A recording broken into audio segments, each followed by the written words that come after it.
Olá, irmãos, sejam bem-vindos à Escola Bíblica da Primeira Igreja Batista de Irajá. Aqui nós estudamos juntos a boa palavra de Deus. Eu te convido a você inscrever-se em nosso canal, ativar as notificações e a compartilhar os nossos vídeos. Você também pode nos seguir nas nossas redes sociais, EBD, Igreja de Irajá e Missões Igreja de Irajá. Vamos para a nossa lição, vamos orar, vamos falar com Deus.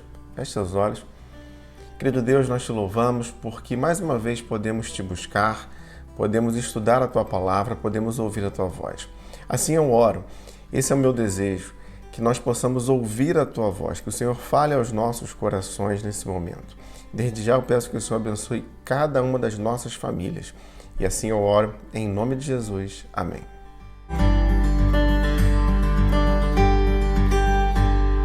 E nesse trimestre nós seguimos estudando o tema Êxodo.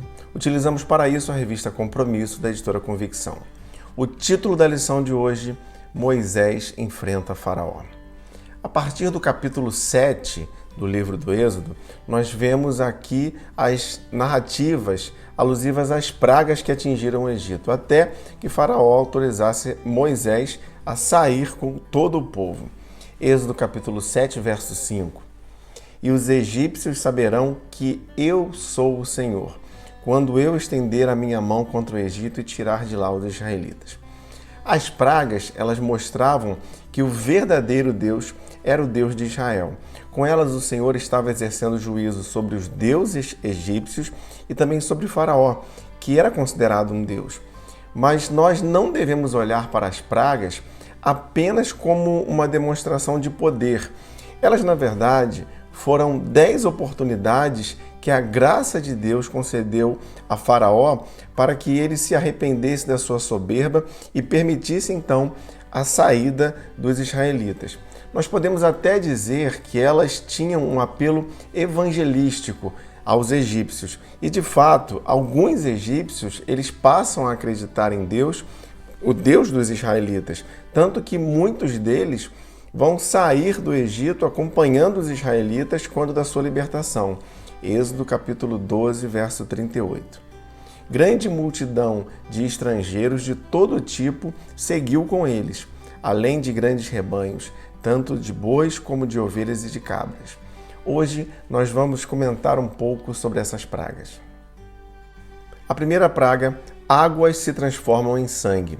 Êxodo capítulo 7, versos de 19 a 25. O rio Nilo, ele era considerado um deus. Ele é o rio mais extenso do mundo. Por suas águas trazerem muitos nutrientes aos locais por onde passa, o seu delta é uma região muito fértil, além de possuir também uma grande quantidade de peixes. Então a primeira praga, ela fere o Egito física e moralmente, pois as águas do Nilo, elas ficaram impróprias para o consumo, fétidas, e também todos os seus peixes morreram. Êxodo capítulo 7, versos 20 e 21. Moisés e Arão fizeram como o Senhor tinha ordenado. Arão levantou a vara e feriu as águas do Nilo, na presença de Faraó e dos seus conselheiros, e toda a água do rio transformou-se em sangue. Os peixes morreram, e o rio cheirava tão mal que os egípcios não conseguiam beber suas águas. Havia sangue por toda a terra do Egito. Irmãos, preste atenção em algo. Os magos de Faraó, eles são chamados a enfrentar essa situação. E o que eles fizeram? Ao invés de remover a praga, e eles não teriam poder para isso, eles produzem outra praga. Capítulo 7, verso 22. Mas os magos do Egito fizeram a mesma coisa por meio de suas ciências ocultas. O coração de Faraó se endureceu, e ele não deu ouvidos a Moisés e a Arão, como o Senhor tinha dito. Então, irmãos, a força que o mundo tem é apenas para gerar mal. Não há quem tenha poder como o nosso Deus. Rãs para todo lado. Êxodo capítulo 8, versos de 1 a 15. Diz assim o verso 6. Assim Arão estendeu a mão sobre as águas do Egito, e rãs subiram e cobriram a terra do Egito. Mas os magos fizeram a mesma coisa por meio de suas ciências ocultas. Fizeram subir rãs sobre a terra do Egito. O texto aqui, ele nos diz que rãs cobriram a terra. Foram milhares e milhares de rãs em todos os lugares. Imagine a cena: rãs nas casas, nas camas, em todo lugar havia rã. As rãs, elas eram associadas ao deus chamado Hapit e à deusa Repit. Então, matar rãs era um sacrilégio punível até mesmo com a morte. Quando os magos do Egito são chamados a enfrentar essa situação, mais uma vez, eles apenas conseguem piorar essa situação, produzindo mais rãs. Faraó, então, ele pede a Moisés que interceda a Deus para que esse momento, essa situação passe. Verso 8. O faraó mandou chamar Moisés e Arão e disse: orem ao Senhor para que ele tire essas rãs de mim e do meu povo. Então deixarei o povo ir e oferecer sacrifícios ao Senhor. Moisés disse ao faraó: tua é a honra de dizer-me quando devo orar por ti, por teus conselheiros e por teu povo, para que tu e tuas casas fiquem livres das rãs e sobrem apenas as que estão no rio. Amanhã, disse o faraó. Moisés respondeu: será como tu dizes, para que saibas que não há ninguém como o Senhor, nosso Deus. Interessante aqui, nós percebemos que Moisés ele pede que Faraó determine quando seria o término da praga. E isso acontece para que não houvesse dúvidas de que era o Senhor que estava atuando. Moisés intercede ao Senhor e a praga cessa. Mas quando Faraó se vê livre daquele flagelo, ele endurece novamente o coração e não cumpre o que havia prometido. Piolhos. Êxodo capítulo 8, versos de 16 a 19. Eu leio o verso 17. Assim fizeram, e quando Arão estendeu a mão e com a vara feriu o pó da terra, surgiram piolhos nos homens e nos animais. Todo o pó da terra do Egito transformou-se em piolhos. Essa praga aqui, ela começa sem haver um aviso prévio. Arão, ele obedece ao Senhor e estende a sua vara, então milhões de insetos vêm sobre aquela terra. A palavra que foi traduzida como piolhos, ela pode designar insetos voadores. Nesse momento, os magos de Faraó já não conseguem mais reproduzir a praga e reconhecem que aquela era uma ação de Deus. Êxodo capítulo 8, verso 19. Os magos disseram ao Faraó: isso é o dedo de Deus. Mas o coração de Faraó permaneceu endurecido e ele não quis ouvi-los conforme o Senhor tinha dito. Aquela praga, ela não fora produzida por Arão, mas pela ação do Senhor. A quarta praga foi o enxame de moscas. Êxodo capítulo 8, versos de 20 a 32. Diz assim o verso 24. E assim fez o Senhor. Grandes enxames de moscas invadiram o palácio de Faraó e as casas de seus conselheiros, e em todo o Egito a terra foi arruinada pelas moscas. O texto aqui, ele nos mostra a maneira como essa grande quantidade de moscas agrediu o Egito, que estava assim, como o texto disse, sendo arruinado. Mas a praga de moscas, ela, mais uma vez, ela é uma ferramenta de misericórdia que o Senhor está usando para quebrantar o coração de Faraó. E aqui há algo muito importante a ser observado. Verso 22. Mas naquele dia tratarei de maneira diferente a terra de Gósen, onde habita o meu povo. Nenhum enxame de moscas se achará ali, para que você saiba que eu, o Senhor, estou nessa terra. Não havia moscas na terra onde o povo de Israel estava. E assim será também com as pragas que ainda virão. A partir de agora, elas afligirão apenas o povo egípcio. Irmãos, o Senhor trata o seu povo de maneira diferente. Podemos até enfrentar situações difíceis em algum momento, mas a mão de poder do nosso Deus nos livra de aflições maiores. O Senhor cuida dos seus. A peste dos animais. Êxodo capítulo 9, versos de 1 a 7. Leia os versos de 2 a 4. Se você ainda não quiser deixá-lo ir e continuar a impedi-lo, saiba que a mão do Senhor trará uma praga terrível sobre os rebanhos de Faraó que estão nos campos, os cavalos, os jumentos, os camelos, os bois e as ovelhas. mas o Senhor fará distinção entre os rebanhos de Israel e os do Egito. Nenhum animal dos israelitas morrerá. Aqui nós vemos mais uma vez a maneira como Deus atuou sobre os rebanhos do Egito. Imagine o prejuízo em termos econômicos e também da força de trabalho que o Egito sofreu com a morte de cavalos, jumentos, bois, ovelhas. Além disso, havia uma deusa chamada Apis, que era protetora do gado. Então ela está sendo mostrada aqui como ineficaz diante da ação divina. Observe ainda que os rebanhos dos israelitas eles não sofrem com a praga. Desses animais sairiam aqueles que seriam usados nos sacrifícios para a adoração ao Senhor. Ainda assim, Faraó manteve seu coração duro e não permitiu que o povo de Israel saísse do Egito. A praga das úlceras, Êxodo capítulo 9, versos de 8 a 12. Diz assim os versos de 8 a 10. Disse mais o Senhor a Moisés e a Arão: tirem um punhado de cinza de uma fornalha e Moisés a espalhará no ar diante do faraó. Ela se tornará como um pó fino sobre a terra do Egito. E feridas purulentas surgirão nos homens e nos animais em todo o Egito. Eles tiraram cinza de uma fornalha e se puseram diante do faraó. Moisés a espalhou pelo ar e feridas purulentas começaram a estourar nos homens e nos animais. Essa foi uma praga que molestou fisicamente o povo egípcio. Seja da realeza ou do povo, até os magos de Faraó, eles não conseguiam suportar as dores geradas por essa praga, de modo que todos tinham que curvar-se. Essa praga que se espalhou por todo o Egito, ela atinge também os animais que restaram da praga anterior. Ali no Egito havia uma deusa chamada Sekhmet, tida como a que poderia curar todas as doenças. Mais uma vez o Senhor mostra que somente Ele tem todo o poder, inclusive sobre as doenças. Os deuses desse mundo são inoperantes.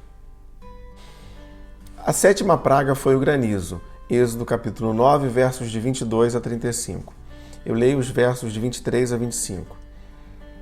Quando Moisés estendeu a vara para o céu, o Senhor fez vir trovões e granizo, e raios caíram sobre a terra. Assim o Senhor fez chover granizo sobre a terra do Egito.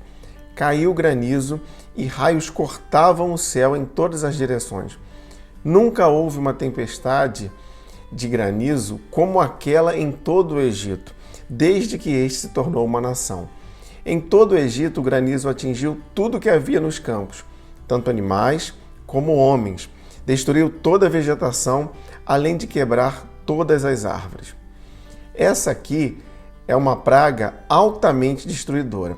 Mas antes de falar um pouco sobre ela, eu quero comentar os versos 15 e 16, que diz o seguinte: porque eu já teria estendido a mão, ferido você e o seu povo com uma praga que teria eliminado você da terra, mas eu o mantive de pé exatamente com este propósito, mostrar-lhe o meu poder e fazer que o meu nome seja proclamado em toda a terra. O Senhor, ele poderia, com apenas um ato, exterminar Faraó, destruir o Egito e assim libertaria o seu povo.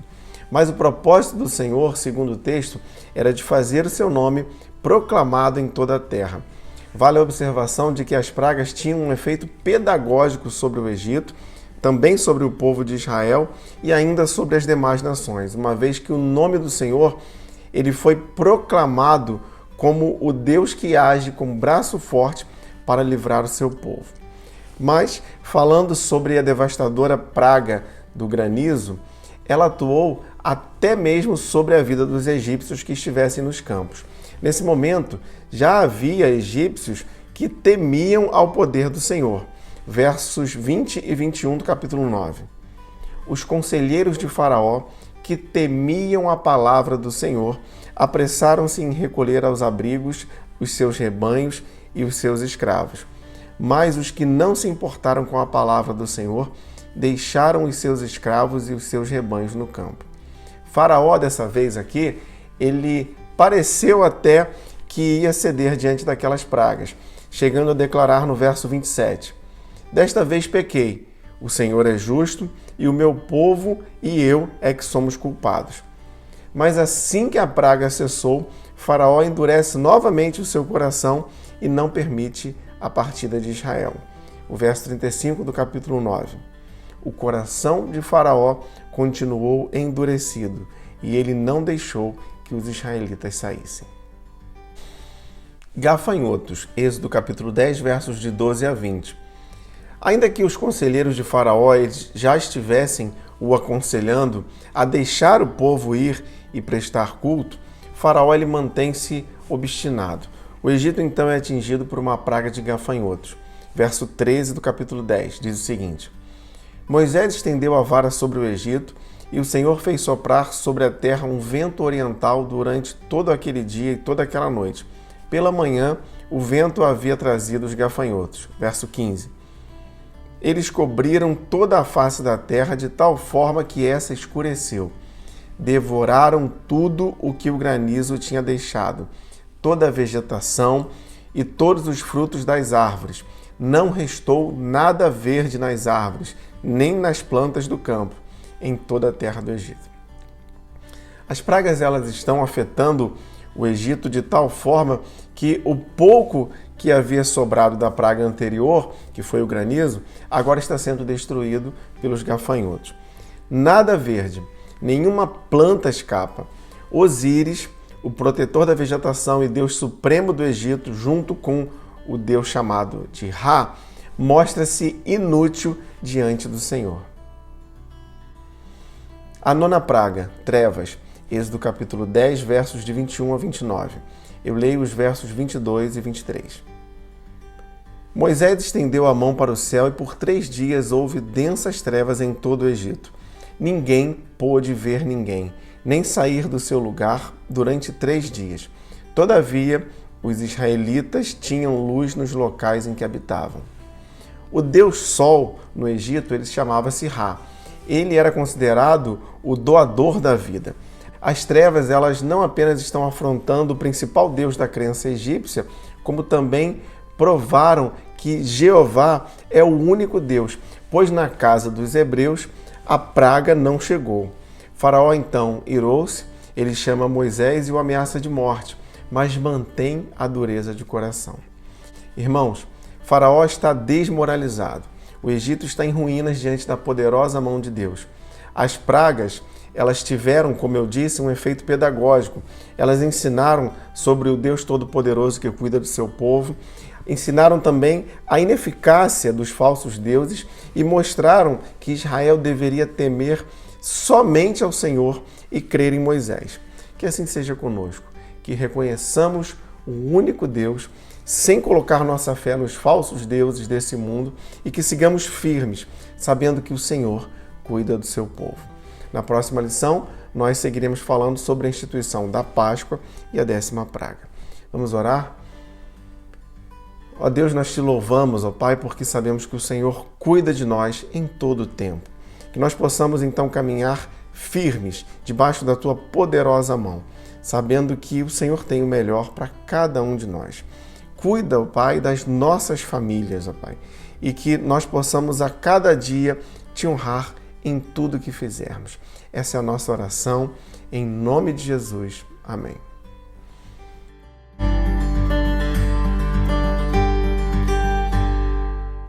E se você gostaria de enviar sua dúvida ou comentário sobre a lição de hoje, você pode fazer isso através do nosso e-mail ou das nossas redes sociais. Não se esqueça de inscrever-se em nosso canal, ativar as notificações e compartilhar os nossos vídeos. Você também pode nos seguir nas nossas redes sociais. EBD, Igreja de Irajá e Missões Igreja de Irajá. Muito obrigado por você que nos acompanha aqui na Escola Bíblica da Primeira Igreja Batista de Irajá. Lembre-se, leia, estude, entenda a Bíblia.